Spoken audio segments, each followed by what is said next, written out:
Hi, I'm Jeff Murrah, and I want to welcome you to another episode of True Texas History. Today I'm going to be talking about Texas and the greatest traitor.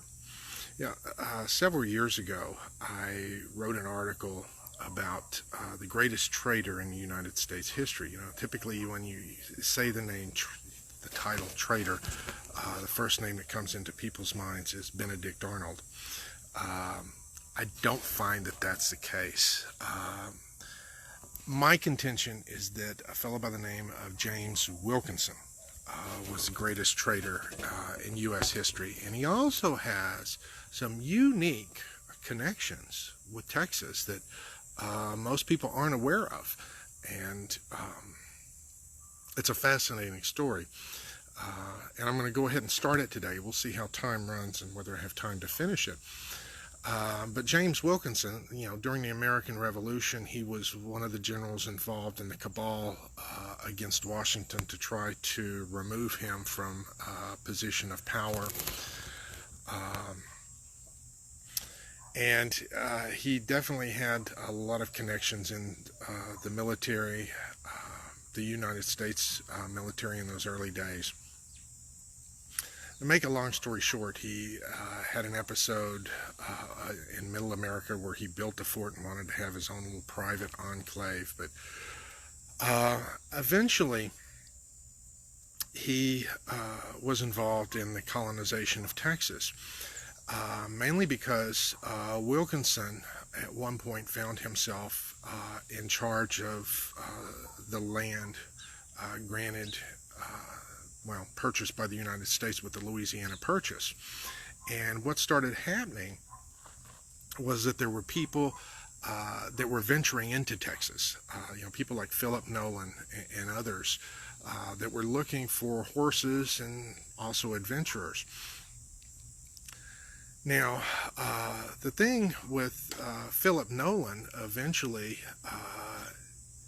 the Spaniards found out and they captured him. Well, part of the reason that they found out was because somebody turned him in and alerted the Spanish officials because of all sorts of political gambits, because Spain wanted to keep New Spain to its people. And guess who it was that turned him in? James Wilkinson.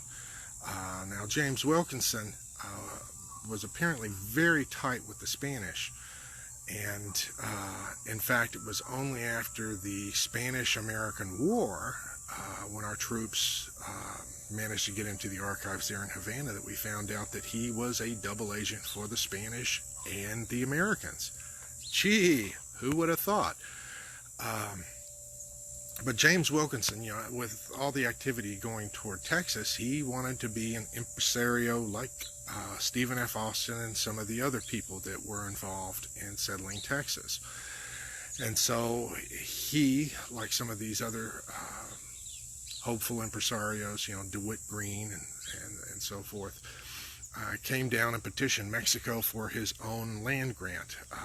Now, Wilkinson was never granted that, and he ended up dying in an opium house in Mexico City.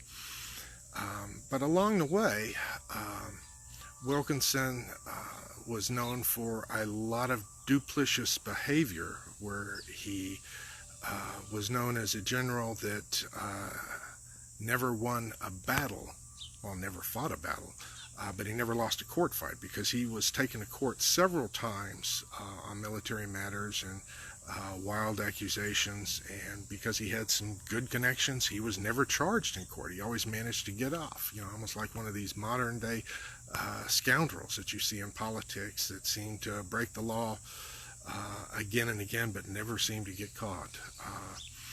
This is a long tradition in American history, and we've got one of those with James Wilkinson. I mean, the man sold people out to Spain. He tried to sell out George Washington, and there's no telling how many other explorers that he ended up getting set up for trouble with some of his policies. But he's just another one of those colorful figures from American history, and people don't realize, but Texas has a history that runs parallel to a lot of early American history with colonialism and so forth, and I'm hoping to address that in some of the coming sessions and talk about that, because if you read your U.S. history books, all you hear about is what happened in New England and on the East Coast, but there were a lot of things happening in Texas, and Texas did play a role in the American Revolution. We'll talk about that in a future episode. But that ought to do it for today with the greatest traitor in Texas. So until next time, this is Jeff Murrah wishing you well. Vaya con Dios. We'll see you next time. Goodbye.